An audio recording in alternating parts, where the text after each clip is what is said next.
L'épisode de ce lundi 29 se révèle capital pour l'affaire Samuel.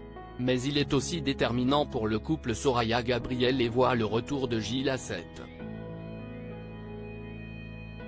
Lundi 29 janvier dans Demain nous appartient. Au commissariat, Damien continue son enquête à propos de la voiture retrouvée incendiée.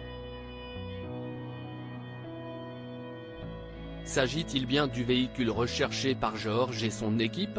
Toutes les preuves matérielles sont inexploitables, à l'exception d'une, le gravage anti-vol sur les vitres. Si Damien réussit à reconstituer la vitre cassée, il pourra peut-être remonter à l'identité du propriétaire de la voiture. Et donc au coupable. Le temps presse, si Samuel est toujours en prison, ses proches sont toujours en danger. Demain nous appartient en avance, Soraya et Gabriel de nouveau ensemble. Gabriel se sent mal vis-à-vis de Soraya. Cette dernière l'a en effet surpris dans son appartement alors qu'une fille venait de quitter les lieux. Soraya a naturellement des soupçons et ne croit pas Gabriel quand il assure qu'il ne cesse rien passer entre cette fille et lui. Au cabinet, la tension est palpable entre eux deux.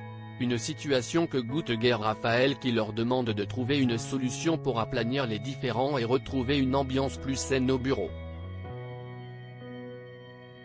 Sitôt Raphaël parti, Soraya repart de plus belle dans les reproches à Gabriel, qui se défend avec vigueur. L'explication prend fin avec une Soraya profondément blessée et un Gabriel qui s'énerve d'avoir été aussi sec. Le soir venu, Soraya se trouve chez Gabriel.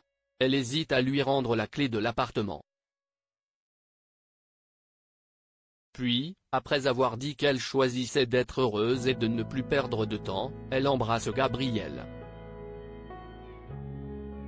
Demain nous appartient en avance, de retour à 7, Gilles va se marier. De retour à 7, Gilles surprend Marianne à l'hôpital. Il lui présente Cécile, sa nouvelle amoureuse. Cela n'a pas forcément l'air de réjouir Marianne. Et quand Gilles et Cécile racontent leur rencontre à Marianne, encore une fois Marianne ne semble pas particulièrement enjouée. Peu de temps après, Marianne y met au courant Chloé du retour de Gilles et du fait qu'il a une amoureuse. Si cette nouvelle met en joie Chloé, Marianne ne décolère pas et reste persuadée que cette bluette ne va pas durer. Le soir venu, Gilles et Cécile sont chez Chloé et Alex. Gilles en profite pour demander une faveur, il aimerait utiliser leur maison pour son mariage avec Cécile. Demain nous appartient en avance, Samuel est en danger de mort. Victoire, qui s'est enfin réveillée, est au chevet d'Adeline à l'hôpital. Alors que cette dernière est encore inconsciente, Victoire s'excuse d'avoir douté d'elle.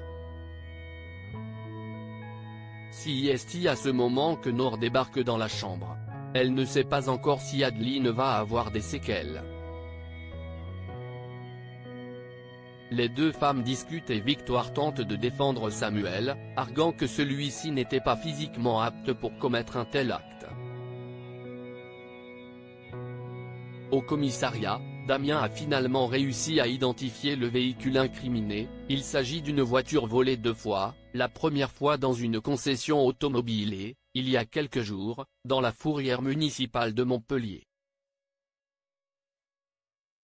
Soraya rend visite à Victoire à l'hôpital et lui avoue qu'elle ne sait pas si elle va continuer à défendre Samuel.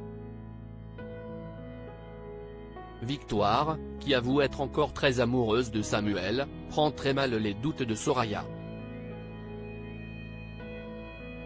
Samuel appelle Victoire et lui demande pardon. Elle le rassure mais il semble perdre pied.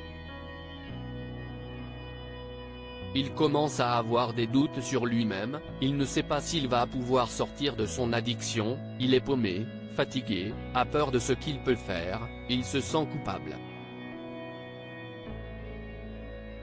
Le soir au commissariat, au terme d'une implacable démonstration, Timothée réussit à identifier le véritable coupable, Florent le Maréchal, le flic de Montpellier qui travaillait avec Georges sur cette affaire.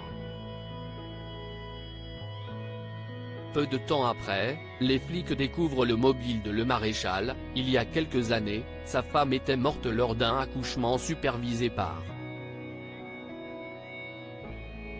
Samuel.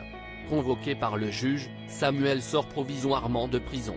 Pour se rendre au rendez-vous, il est escorté par un flic, Florent le Maréchal. Il est alors clairement en danger de mort.